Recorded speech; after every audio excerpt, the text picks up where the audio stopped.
Hi students, today's our topic is plant breeding for improved food quality. In previous class we studied about the disease resistant varieties, insect resistant varieties, high yielding varieties, how we have to develop the disease resistant varieties and insect resistant varieties, high yielding varieties. In that case, the plant breeders are succeeded. And in India, population is increasing day by day. Population is increasing. Population is increasing. For increasing population, for increasing population, plant breeders are developing the disease-resistant varieties, high-yielding varieties. Thereby, productivity is increased, and our food productivity increased 3 times or 4 times in the 1960 to 2000 year.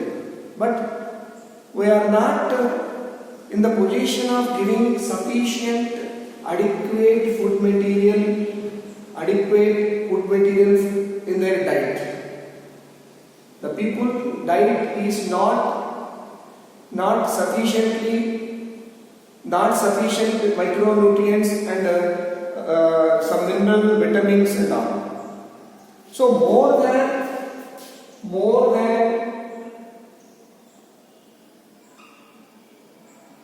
840 million people are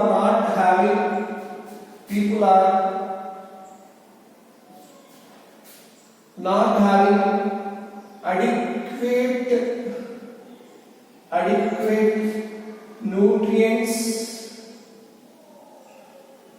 adequate nutrients in their daily diet. And 3 billion people are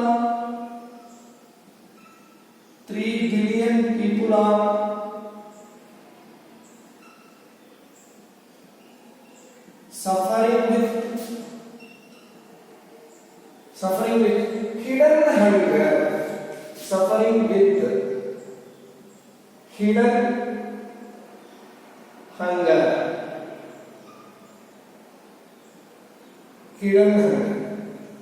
That means hidden hunger means the people's daily diet doesn't have the sufficient micronutrients,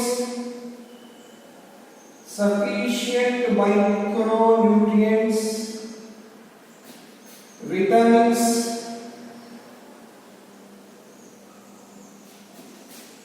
carbohydrates,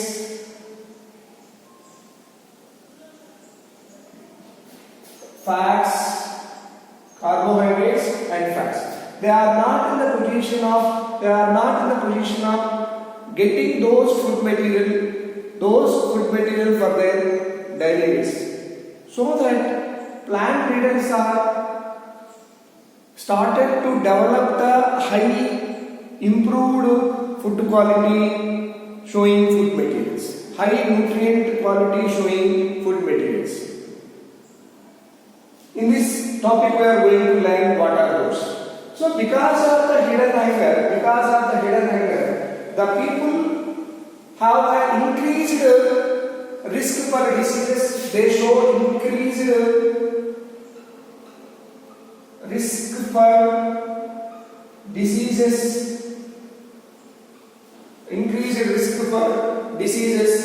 reduces the lifespan, reduces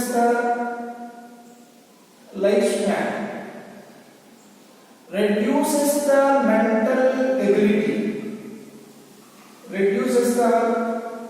mental ability. When the diet of these people, 3 billion people, is not with the sufficient micronutrients, vitamin and carbohydrate, they are They get high risk for diseases. They are in the position of getting diseases, and reduces their lifespan. Lifespan of the people is decreases.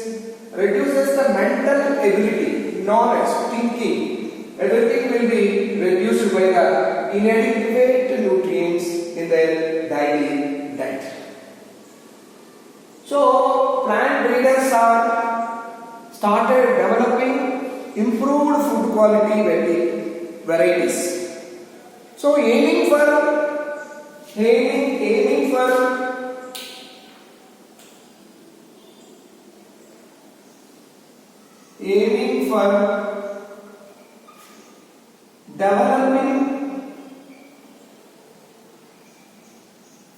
developing varieties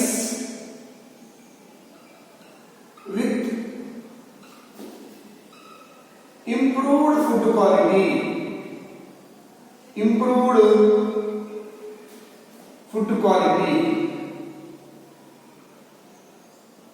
So aiming for developing varieties, plant varieties with improved food quality for the human health.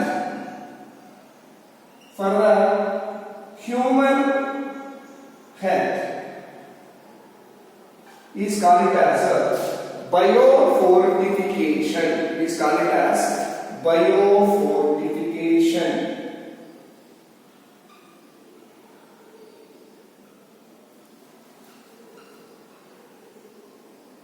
Biofortification. What is the definition for the biofortification? It comes in the book examination. Aiming for developing varieties with improved food quality for the purpose of human health is called as a biofortification. The aims of the biofortification, objectives of the biofortification.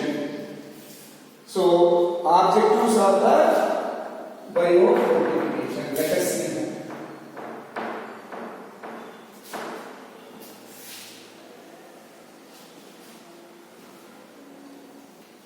So, protein content objectives of biofortification. Objectives of biofortification.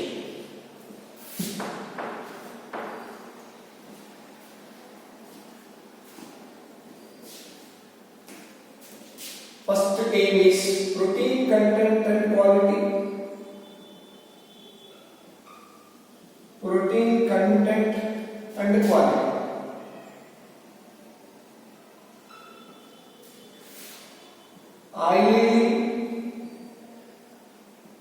Oiling and quality. Oiling and quality of oil.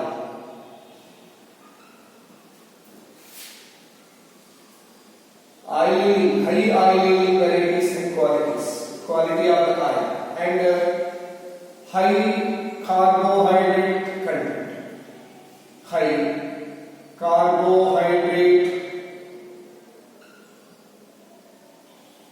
content. And fat, good fat. High good fat content.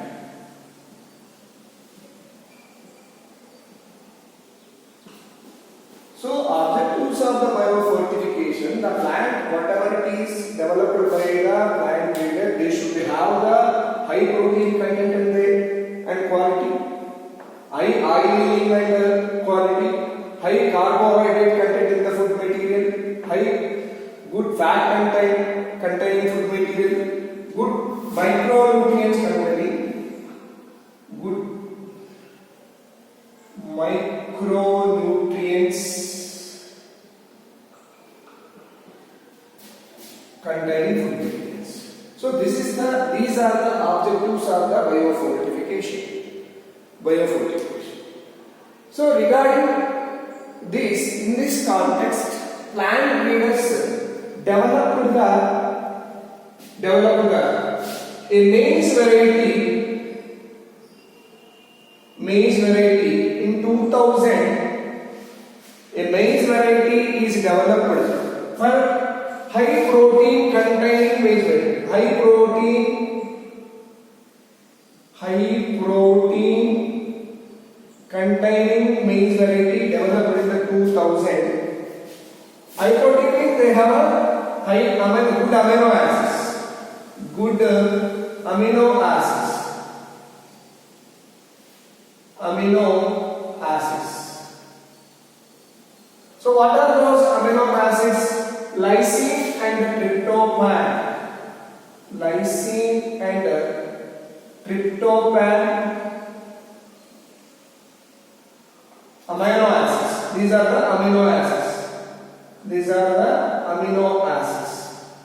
Rich lysine and tryptophan containing maize variety is developed in the 2000. And also a high protein yield variety, high protein yielding variety, high protein yielding wheat variety developed by the scientist. The donor for this high protein yielding wheat variety is Atlas 66. Atlas 66. Atlas 66. So that Atlas 66 variety is used for developing high protein yielding wheat variety. High protein yielding wheat variety. And also by the traditional method of cultivation, some high nutrients containing like vitamins, minerals, containing vegetable varieties are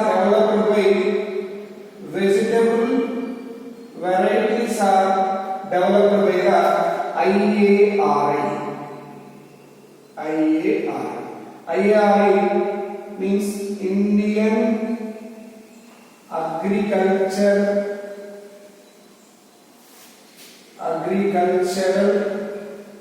Research Institute, that is in Delhi. So what are those high nutrient containing vegetables? In those vegetable variety is developed. Which vegetable variety is developed? So vitamin C containing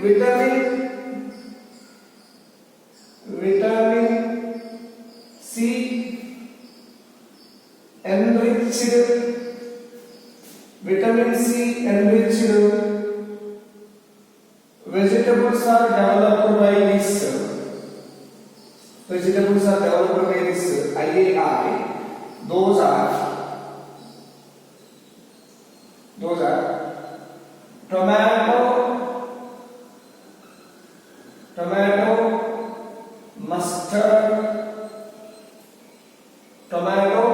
mustard. Vitamin C enriched vegetable varieties are developed in the tomato and mustard. And vitamin A enriched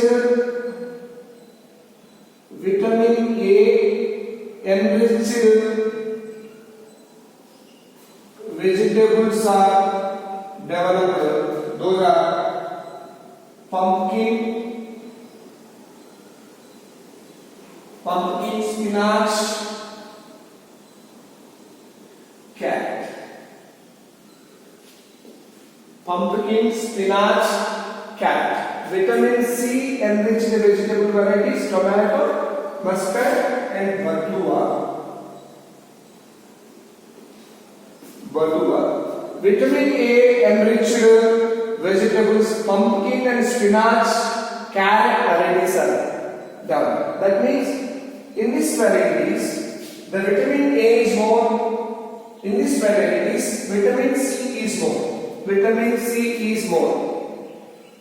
So, such a way, some vegetable varieties are developed by the IAR. So let us see. Iron enriched, iron fortified rice variety is developed. Iron fortified rice variety is developed by the plant breeders, which is more than 5 times or 6 times, more than 5 times rich iron containing rice variety developed than the normal variety. So this rice variety has more than 5 times iron than the normal variety. Such a rice variety is developed by the scientists. And then iron calcium enriched varieties developed by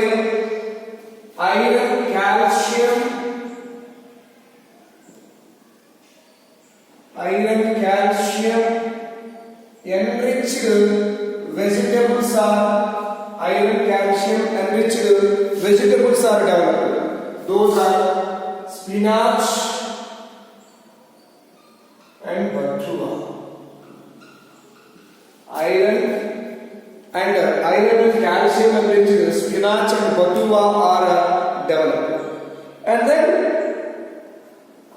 some of the protein enriched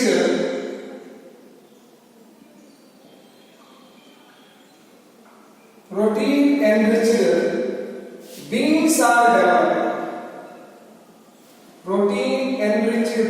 are developed. Those are broad bean, French bean, lab and garden bean.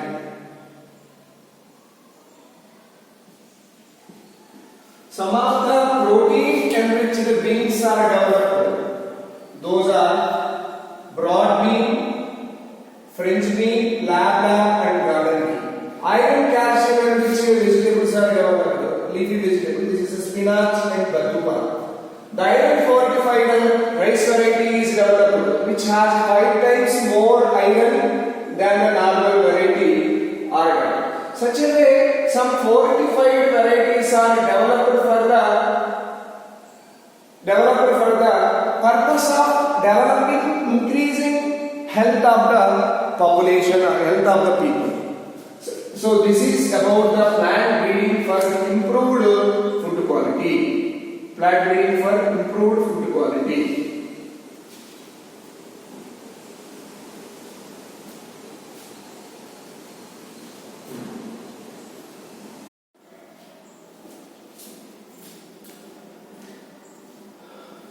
So next concept in this topic is single cell proteins.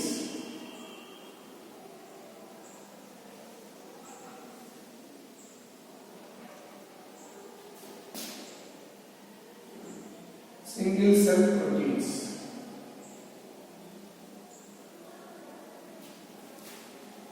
In the single cell protein, these are simply we can call it as SCPs.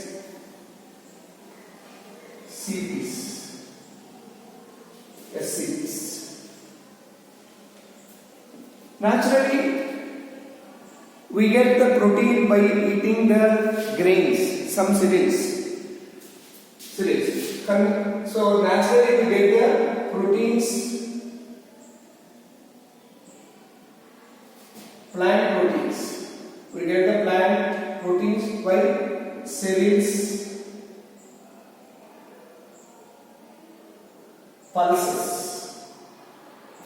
Cereals and the pulses. From animals, animal proteins. We get protein by the animal by taking milk, meat, flesh. By taking that food material, we'll get the protein content. But the population is increasing. For the demand for the food grain is also increasing. Demand for the cereal and pulses also increases. So there is a demand of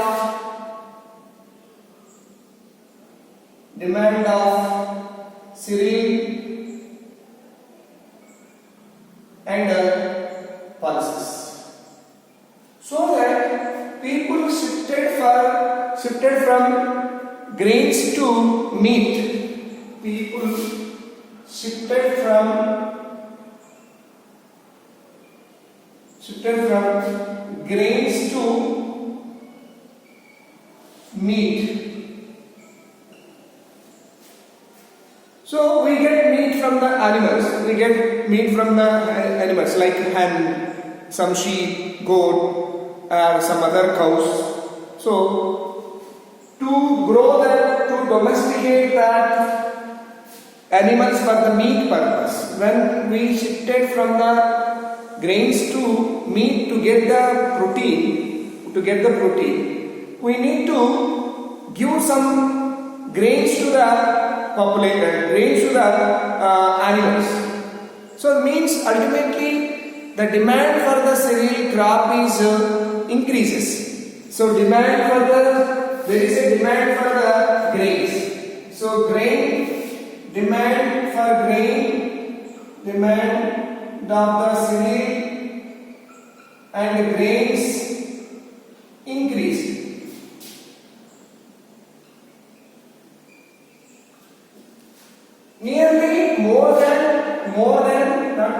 More than 25% of the population is not getting sufficient amount of the protein in their diet.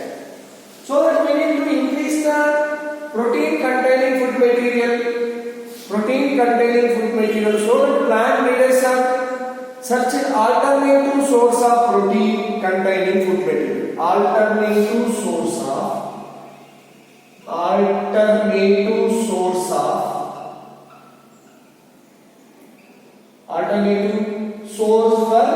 protein containing food materials.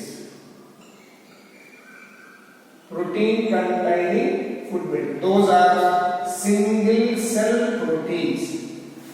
Single cell protein means some of the single cell or unicellular organism like algae, fungi, bacteria.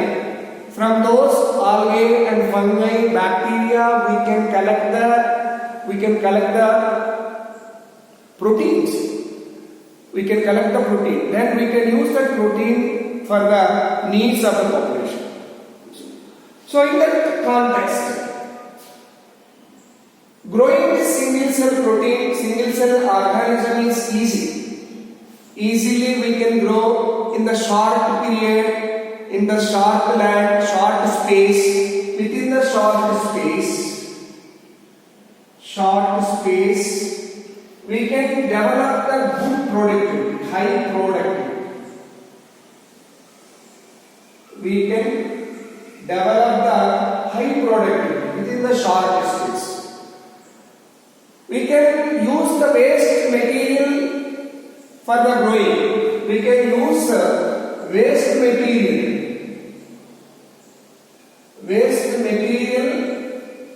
for growing these single cell organism. Means we can recycle the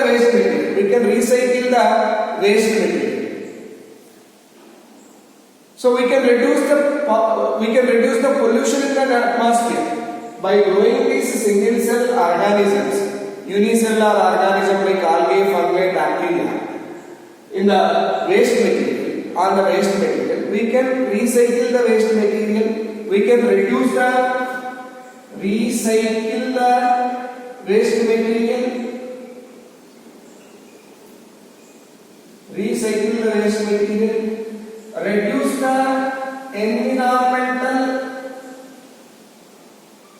Reduce the environmental pollution and increase the nutrients along with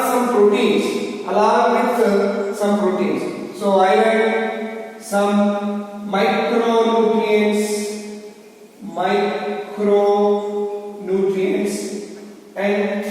and protein along with the protein. It is easily grown in anywhere, even in the drainage water, even in the wastewater like potato processing units. Even the wastewater from the potato processing units, we can grow these fungi, bacteria and some other. So spirulina is one of the algae grown in wastewater from the potato processing unit. So wastewater from the potato processing units. Spirulina is a algae is grown in the wastewater from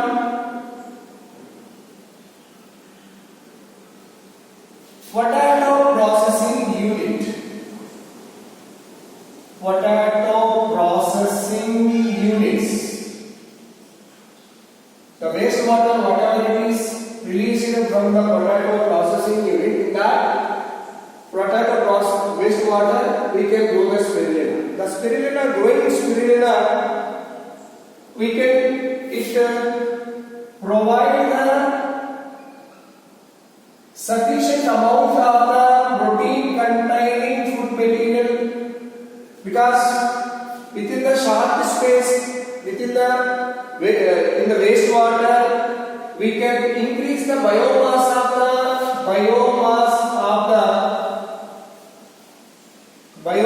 the spirulina. The spirulina provide the protein containing food material, and we can recycle the waste material.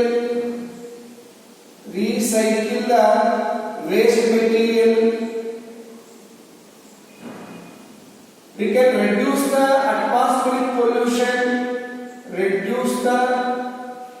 atmospheric pollution by recycling the waste material. Such a way, by growing spirulina, we can develop these high yielding protein varieties. Actually, from the animals, if you take a cow,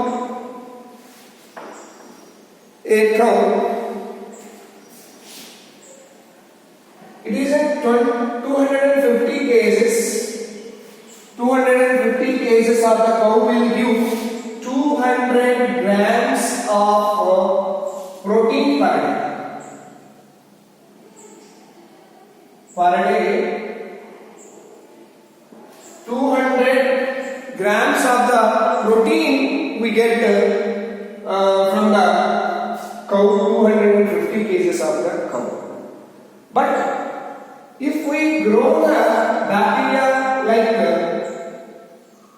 Methylophilus, Methylothropus,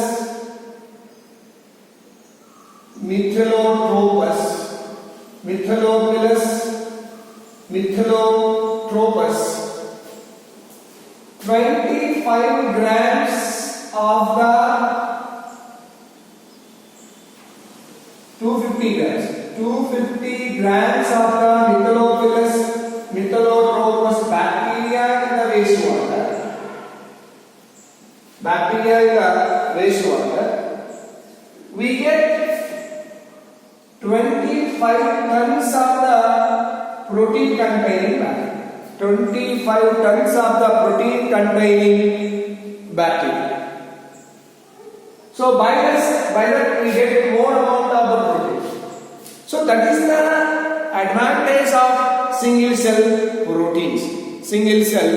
proteins. These single cell proteins provide the high yielding protein containing material.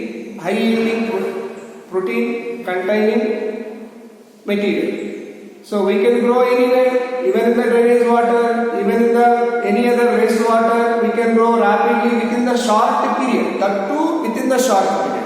For growing one crop, cereal crop, it takes 3 to 4 months. But within the month, more than that, we can grow in the short period in a high yielding manner. And also one more fungi, Agaricus bisporus.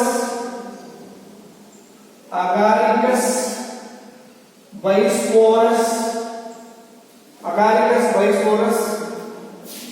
The morphology of this Agaricus bisporus is called as a basiliocarp. It is called as a mushroom. By taking mushrooms, we get the different protein along with the different minerals along with the proteins. Different minerals along with the protein. It is a fungi. Agaricus bisporus is a fungi. Some of the algae, bacteria and fungi examples we can see which are giving protein content. So let us see. Algal acids.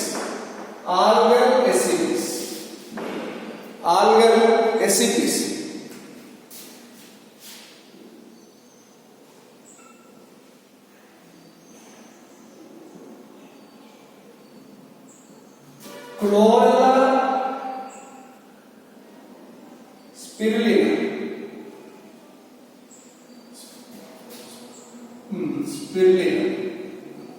Sandescens. Chlorella spirulina sandescens.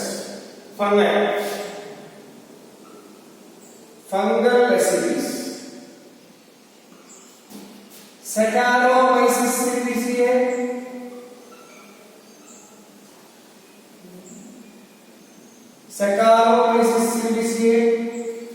Agaricus. So agaricus are the fungal acids. Saccharomyces cerevisiae, agaricus are the fungal acids. And bacterial acids.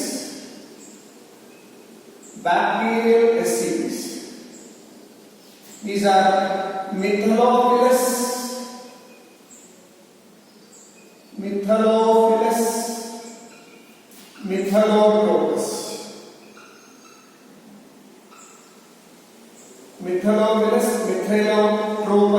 bacteria. So these are the examples for the algal acids, fungal acids and bacterial acids.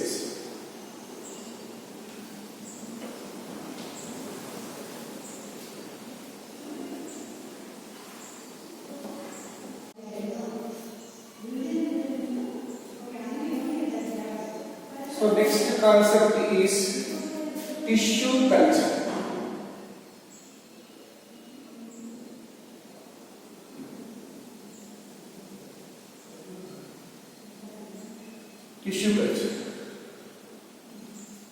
Actually, the traditional way of development of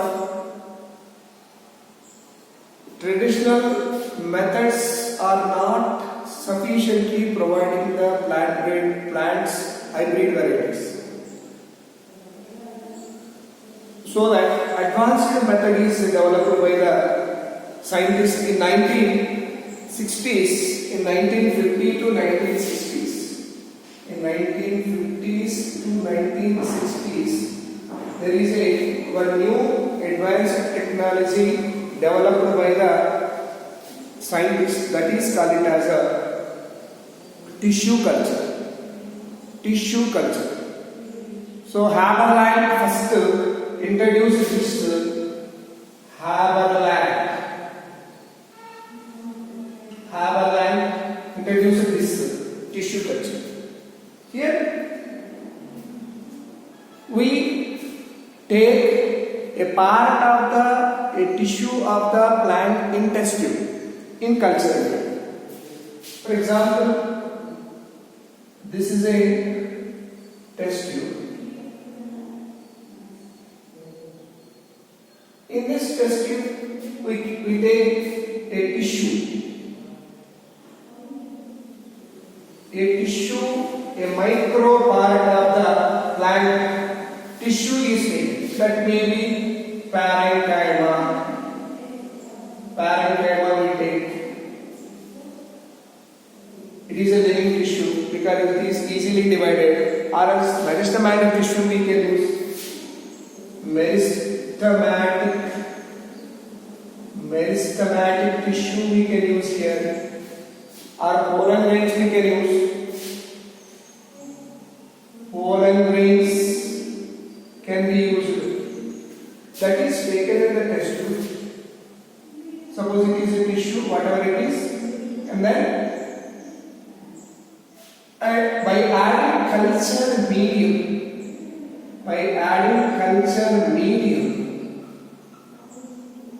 we can grow this tissue in the laboratory in aseptic condition by the artificial method.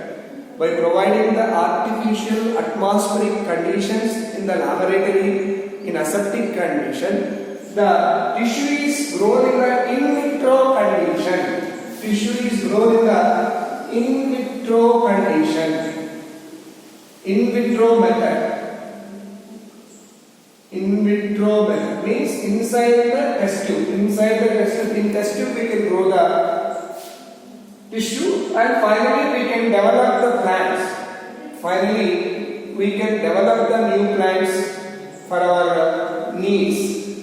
In a short period, within the short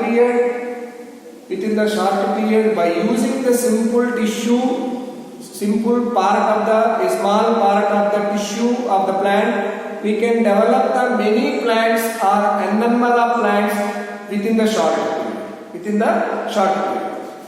So that we are using the simple material here, small material here, so that it is called as a micropropagation. It is called as micropropagation. Micropropagation. So in this micropropagation, the part whatever it is used, the part of the plant whatever it is used in the tissue culture in vitro method is called as explant. The plant part, which is the plant material, which is used in the tissue in the test tube for the culturing, is called as an explant. The explant, whenever we grow in the test tube, it can rapidly divide. Finally,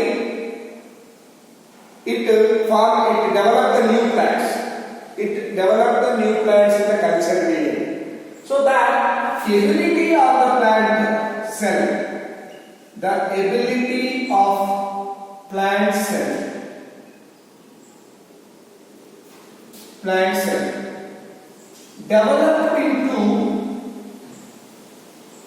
developed into a new plant. Developed into a new plant is called as totipotency.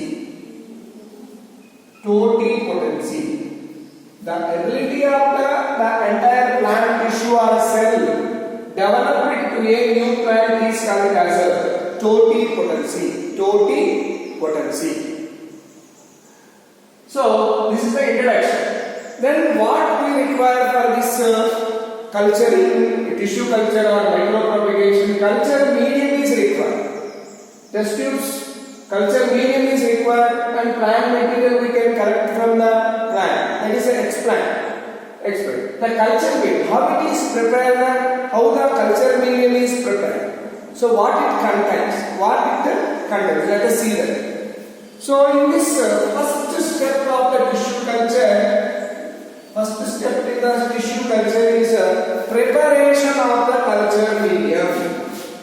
Preparation of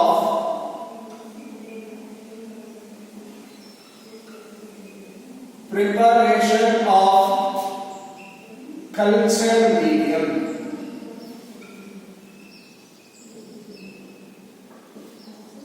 preparation of the culture. This culture medium is prepared by some phytohormones,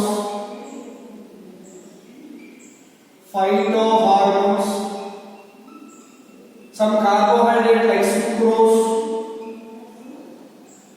some minerals. Sucrose is a carbon source here. Some minerals, some micronutrients. Micronutrients are provided and it is developed. So this material, the carbon source of the material, we can take sucrose. The phytohormones like auxin, cytokinins we can use. The phytohormones we can use in the culture medium. Sucrose and minerals and micronutrients we can use. So by this we can make the culture medium or nutrient medium. The nutrient medium also consists of a solidifying substance that is a agar. This agar is collected from or extracted from the red algae,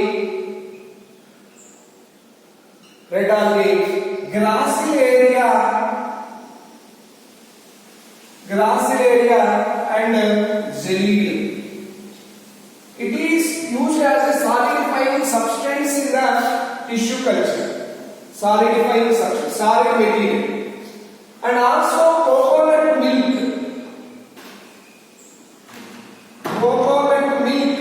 is also used. This coconut milk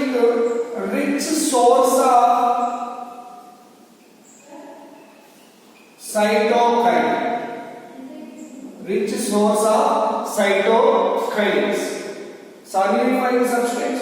Agar, it is extracted from the red algae, Gracilaria. Coconut milk is a rich source of cytokinin, and this entire culture medium is prepared by a scientist, Murashid and Scoop. This is also called as MS medium. By these names, Murashid and Scoop, and it is called as MS medium. The culture medium is developed by the scientist. So here we can use some phytohormones, artificial auxins, and some phytohormones are IAA, 2,4-D are used as a auxin. Auxin is one of the phytohormones that auxin is provided to this culture. Such a way the culture medium is developed in the laboratory. Next step is sterilization of the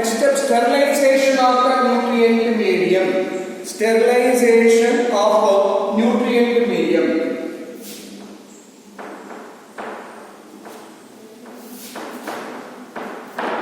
So next step is, this is the first step, sterilization of nutrient medium or culture medium.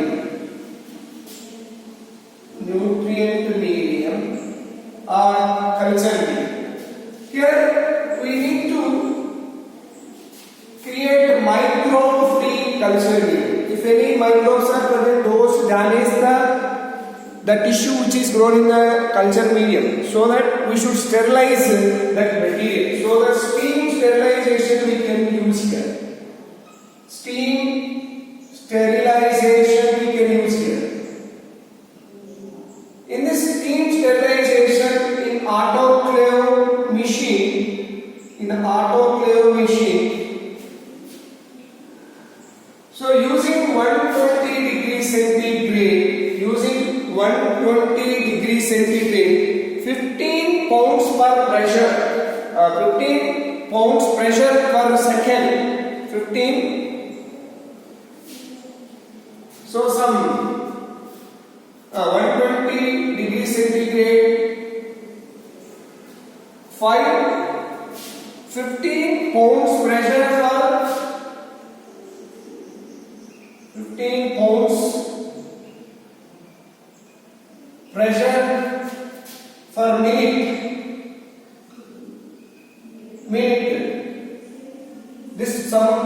This pressure is used in 15 minutes. In 15 minutes, the 15 pound pressure per minute is used in a 120 degrees centigrade in autoclave machine, and then the culture medium or nutrient medium is sterilized, and it is free from some microorganism. So this is the sterilization. This is the sterilization method. So next step is preparation of the explant. Preparation of the explant. How the explant is prepared?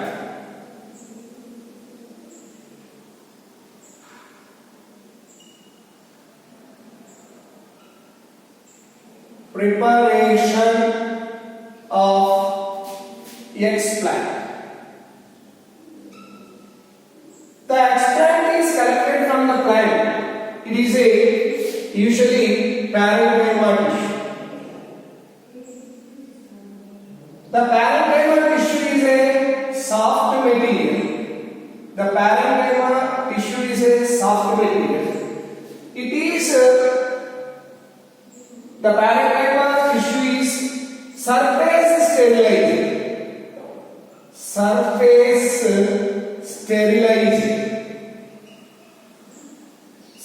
sterilized with sodium hypochlorite.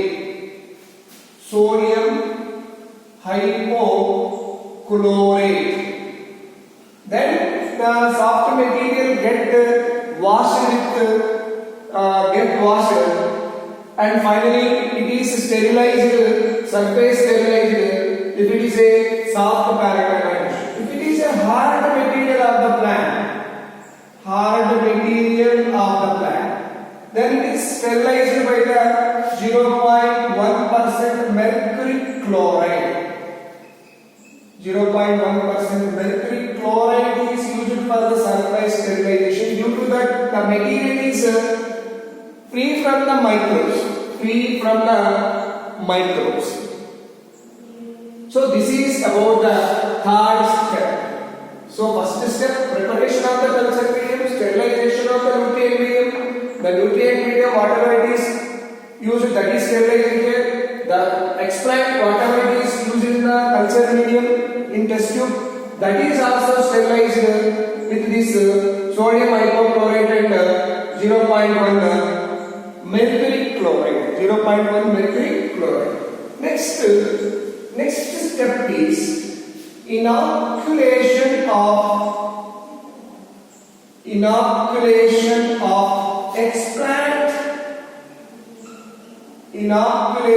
explant into the culture medium. Inoculation of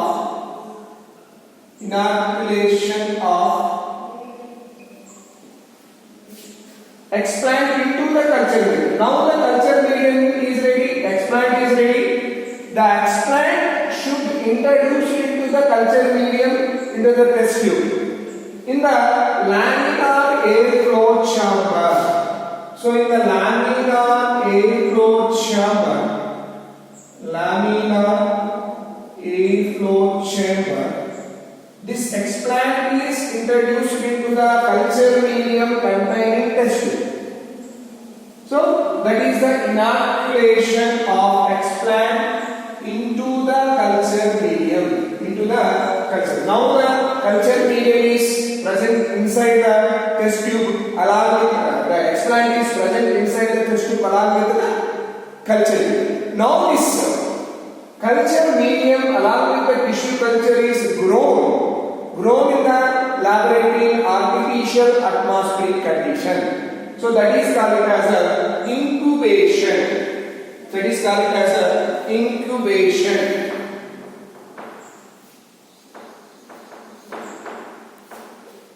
Incubation.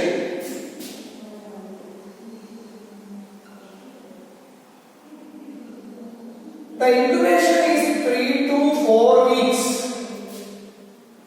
The incubation done in the laboratory 3 to 4 weeks. 3 to 4 weeks.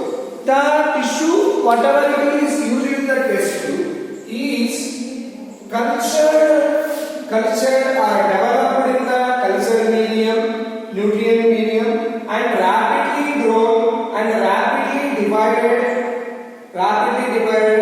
and form undifferentiated mass of tissue and form undifferentiated mass of tissue. Undifferentiated mass of tissue is called as a callus. Undifferentiated mass of tissue is called callus.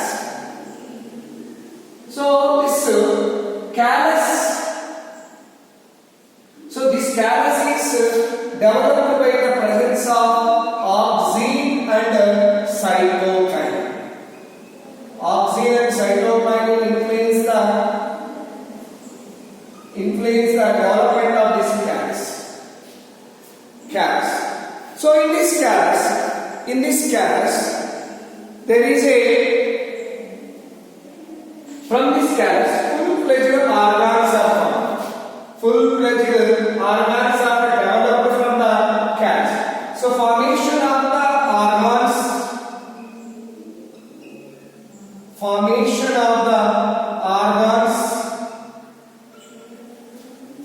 from the callus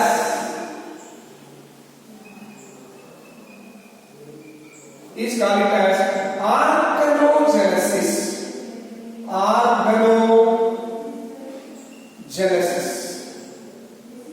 organogenesis. So formation of the organs from the callus is called as organogenesis. This organogenesis includes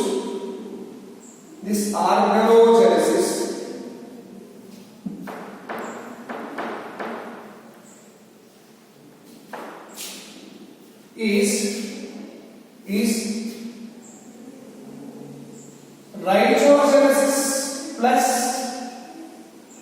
rhizogenesis plus calogenesis. Organogenesis is organogenesis by the rhizogenesis and calogenesis. Calogenesis. What is meant by rhizogenesis? So rhizogenesis means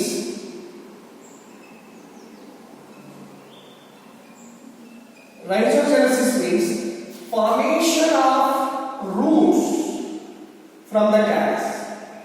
Formation of the roots from the callus is called as a rhizogenesis.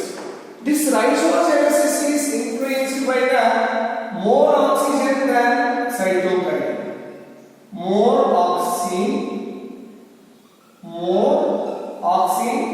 than cytokinin. Cytokinin is required. Cytokinin is less and oxygen is more. Is it because you know that oxygen initiates the roots? Oxygen initiates the formation of the roots. Already we know that. Next, calogenesis.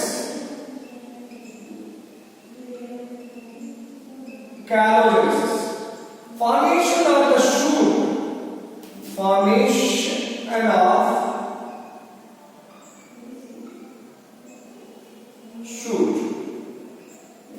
Formation of the shoot. More cytokinin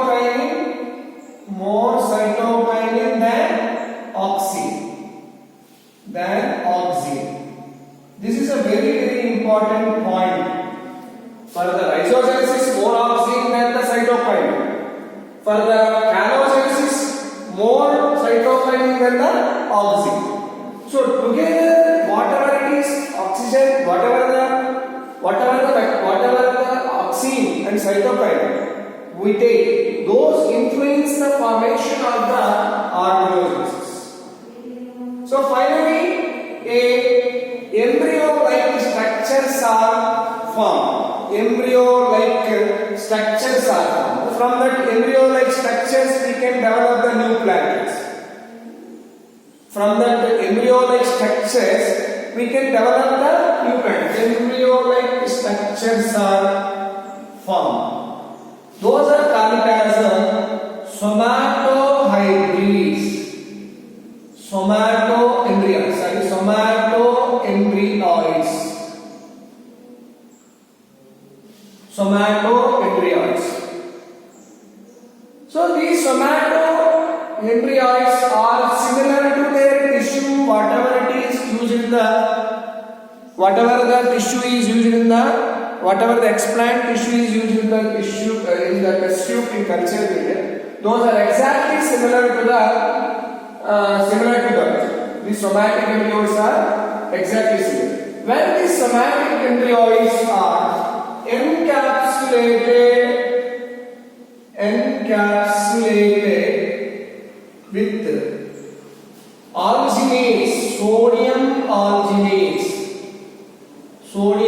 alginate. When it is covered with some layer around the somatic embryos with the sodium alginate, we can form artificial seeds. We can develop the artificial seed. Now these artificial seeds we can use as a use for the new cultivation. Or else we can directly from the embryos we can directly develop the small plantlets. So these artificial seeds we can preserve in the laboratory for the future purpose as a cryopreservation. Such a way, the tissue culture is using developing new variety within the short period rapidly. So whatever the desirable character we are expecting we can develop. If we use the diploid tissue, we can develop the diploid plants. If we use the haploid cells into this culture medium, we can develop the haploid plants. So the pollen grains, eggs of the plants are cultured. If we culture the pollen grain eggs of this plant, then we can develop the haploid plants. So study of haploid plants was done by Satish Maheshwari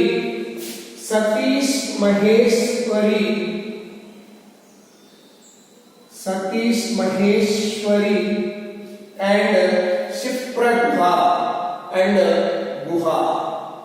So these two scientists are developed the haploid plant by using the haploid content of the plant as a explant in tissue culture. So such a way the plants are developed by the tissue culture method.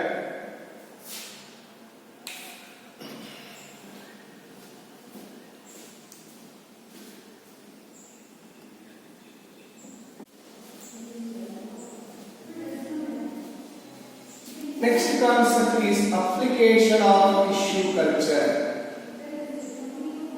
Applications of tissue culture.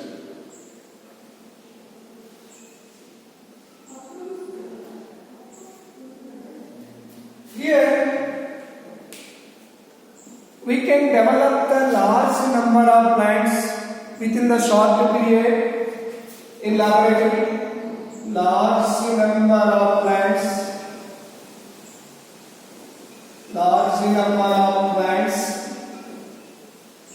within the short period, and expected desirable characters we can develop. Expected desirable characters showing plants we can develop. expected, desirable characters showing plants we can develop, and then soma clones we can develop. Soma clones. Soma clones means here the plant progeny, whatever it is developed in the tissue culture, those are exactly similar to their parents. Those are exactly similar to their parents, so that they are called as a soma clones. Soma clones. In this tissue culture, commercially, some tomato, some vegetables, some grain plant varieties are developed. So tomato, some vegetables like tomato, commercially, tomato, brinjal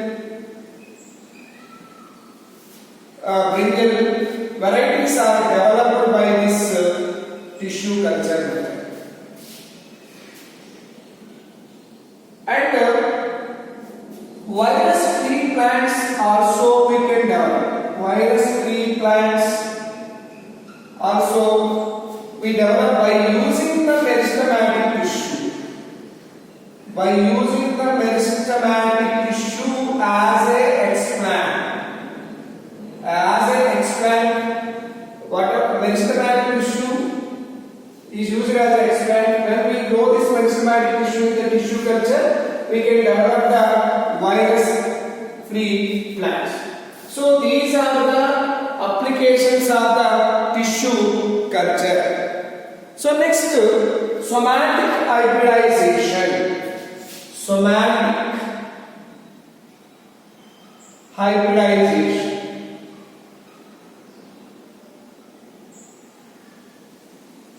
Here we can collect the cells of two different plants. We can collect the cells of two different plants. From those cells,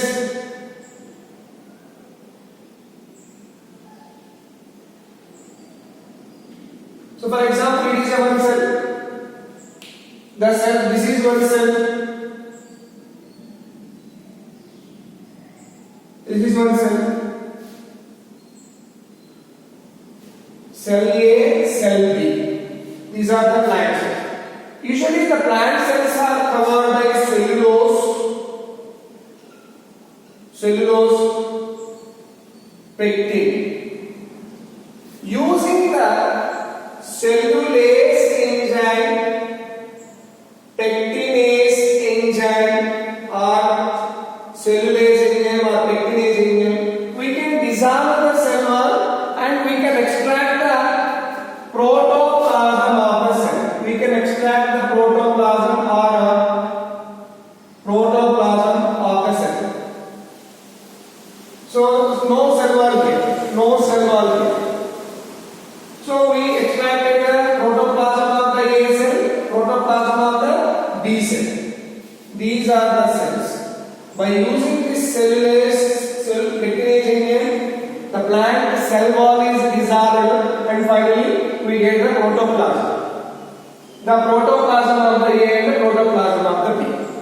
When these two protoplasms fuse, the protoplasm of these two cells is fused. Presence of polyethylene glycol.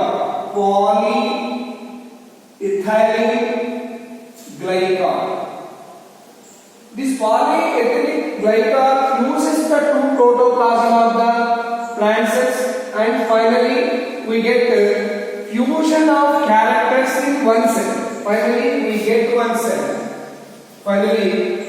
one cell that is contain both the characters, that contain both the A and the B characters. Then we get some hybrid that is called as somatic hybrid. By using this somatic hybridization method, the cells of the potato, for example, this is a potato and this is a tomato cell. The cells of the potato and cell walls of the potato and the cell walls of the tomato is dissolved by the cellulase or pectinase agent, and then we can use both the characters. We can use both the protoplasms of the potato and tomato. Finally, we can develop a somatic hybrid by the somatic hybridization. That is called as a pomado. A pomado new variety is developed by the fusion of somatic cells of the two plant cells like potato and tomato. So this is about the somatic hybridization. Thank you.